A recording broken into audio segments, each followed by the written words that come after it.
சமநீதித்துறை அமைச்சர்.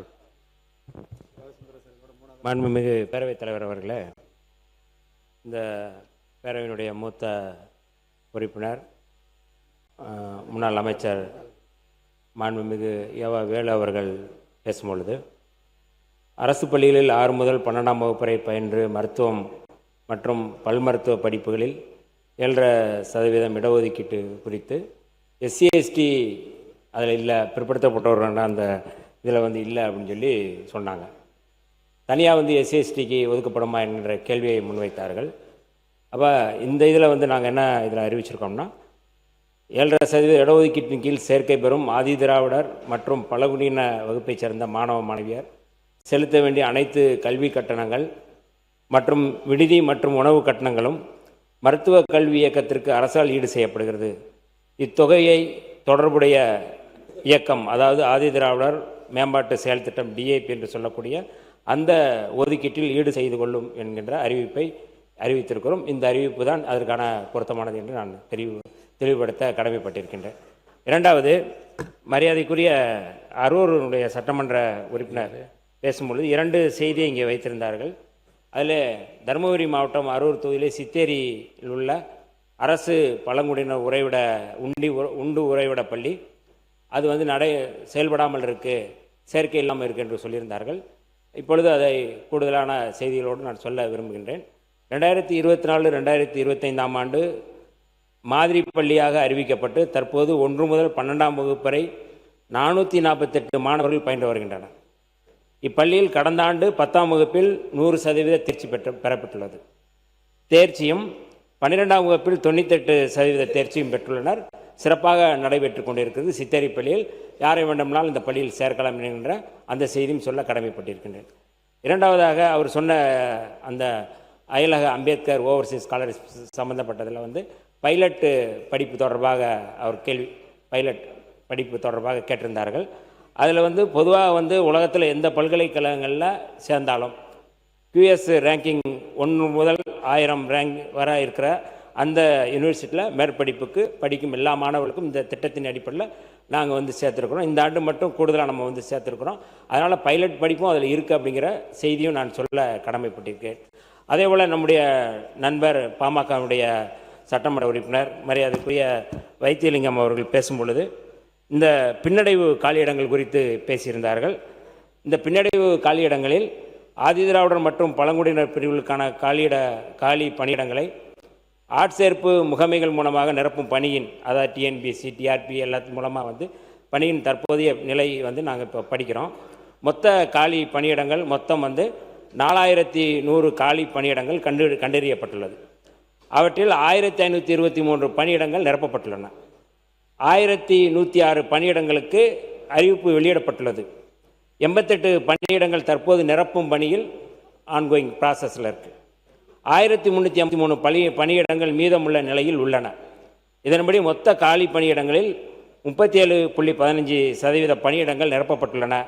மீதி இருக்கின்ற 26.98% பணியிடங்களுக்கு அறிவிப்பு வெளியிடப்பட்டுள்ளது. மீதி 2.15 பணியிடங்கள் நிரப்பும் பணியில் உள்ளன. ஆகவே இந்த பேக்லாக் வேக்கன்சி என்று சொல்லக்கூடிய அத்தனை இடங்களையும் விரைவில் நிரப்பப்படும் என்கின்ற அறிவிப்பையும் இந்த அறிவிப்பில் நான் சொல்ல கடமைப்பட்டிருக்கிறேன். நன்றி, வணக்கம். பா முகுந்தன், ஒரே நிமிஷம். பா முகுந்தன். மாண்புமிகு பேரவைத் தலைவர்களே, கிருஷ்ணகிரி மாவட்டம் காட்டிஞானப்பள்ளி பஞ்சாயத்து பூசார்பட்டி கிராமத்தில் சுமார் 350 பூம்பு மாட்டுக்காரர்கள் சமுதாயம் இருக்கிறது. அவர்களுக்கு எஸ்டி சாதி சான்றிதழ் வழங்கப்படாமல் உள்ளது. அதற்கு நடவடிக்கை எடுக்குமாறு கேட்டுக்கொள்கிறேன். மாண்பு உறுப்பினர் திமுக ராஜேந்திரன் அவர்கள். மாண்புமிகு பேரவைத் தலைவர் அவர்களே, இன்று மிகவும் பிற்படுத்தப்பட்டோர் சீர்மரபினர் நலத்துறை மானியம் நடக்கிறது.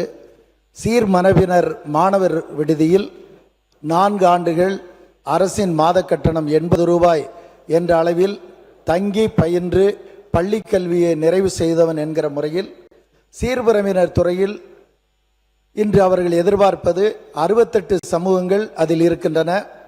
தற்போது அவர்களுக்கு TNC ஃபார் DNT என்று சான்றிதழ் வழங்கப்படுகின்றன. 2 சமூக சான்றிதழ் வழங்குகிறார்களோ என்கிற ஒரு ஐயப்பாடு இப்போது எழுந்துள்ளது. எனவே 1979ற்கு முன்பு டிஎன்டி என்று இருந்ததை அப்படியே டிஎன்டி என்று வழங்கினால் தமிழ்நாடு அரசில் இருக்கின்ற மிகவும் பிற்படுத்தப்பட்டோர் சீர்மரபிற்கான இடஒதுக்கீட்டில் எவ்வித மாற்றமோ வராது. மாறாக இந்திய ஒன்றிய அரசு பிற்படுத்தப்பட்ட வகுப்பினரை வகைப்படுத்துகின்ற போது இப்பிரிவினர் 68 சமூகங்களுக்கு சில கூடுதல் வாய்ப்புகள் கிடைக்கப்பெறும் என்று நம்புகிறார்கள். ஆகவே தமிழ்நாடு அரசு 68 சமூகங்கள் கொண்டிருக்கின்ற மத்திய மாவட்டத்தில் தென் மாவட்டங்கள் நிறைவாக இருக்கின்ற அந்த மக்களுக்கு ஒரே டிஎன்டி டி நோட்டிஃபைட் ட்ரைப்ஸ் என்ற சான்றிதழை வழங்கி உதவுமாறு அவையில் தெரிவிக்க விரும்புகிறேன். மாண்பு உறுப்பினர் திருமதி சிந்து. முடிச்சிட்டோம். மாண்புமிகு பேரவைத் தலைவர் அவர்களே, தனி தொகுதி என்ற சொல் எனக்கு வர கடிதங்களில் கூட பிராக்கெட்டில் தனி தொகுதின்னு வருது. தனி என்ற சொல் புழக்கத்தில் வந்து டிஸ்கிரிமினேஷன், ஒரு பனிஷ்மெண்ட் மாதிரி ஏதோ ஒரு வகையில் குறிக்கிறது. உதாரணத்திற்கு அந்த பெண்ணை தனியாக வைங்க, அவனை தனிமைப்படுத்துங்க, அவனை சிறையில் வைங்க. ரிசர்வேஷனுக்கு நேரடியான அர்த்தம் வந்து தனி கிடையாது. ஆர்டிகல் 330, 332 பட்டியலின மக்களுக்கான இது சிறப்பு உரிமை வழங்கப்பட்டிருக்கிறதுனால ஸ்பெஷல் கான்ஸ்டியூன்சி, அதனால் தனி என்ற சொல்லை நீக்கி சிறப்பு அல்லது உரிமை என மாற்றி கொடுக்கும்படி பணிவன்புடன் கேட்டுக்கொள்கிறேன். ஏனென்றால் தமிழில் ஒரு சொல் வெல்லும், ஒரு சொல் கொல்லும். நன்றி.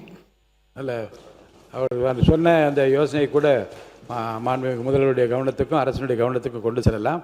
நல்ல முடிவு எடுக்கப்படலாம். மாண்புமிகு OS மணியன் அவர்கள், மாண்புமிகு பிற்பட்டோர் நலத்துறை அமைச்சர். ஒரு நிமிஷம் மினிஸ்டர் சொல்லிட்டோம்.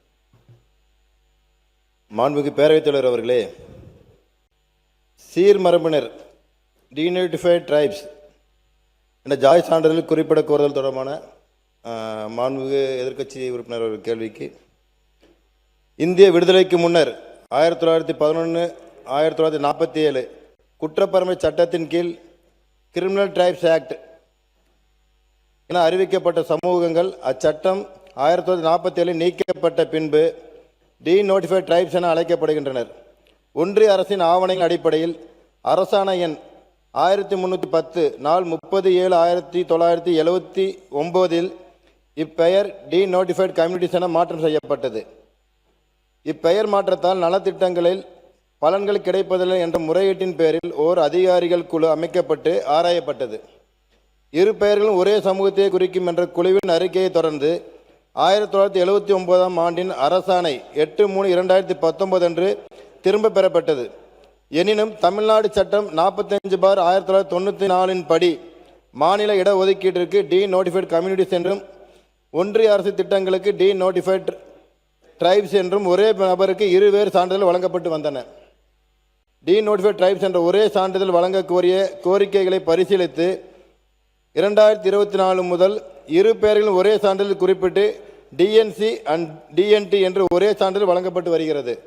இந்நிலையில் டீநோட்டிஃபைட் ட்ரைப்ஸ் என்ற ஒரே பெயரில் மட்டுமே சான்றிதழ் வழங்க கோரிய சீர்மரபினர் சமூகத்தின் சார்பில் சென்னை உயர்நீதிமன்ற மதுரை கிளை ரிட் பெட்டிஷன் MD 18862/2026 தாக்கல் செய்யப்பட்டு நிலுவையில் உள்ளது என்பதை மாண்புமிகு பேரவைத் தலைவர் வாயிலாக உறுப்பினர்கள் தெரிவித்துக் கொள்கின்றேன்.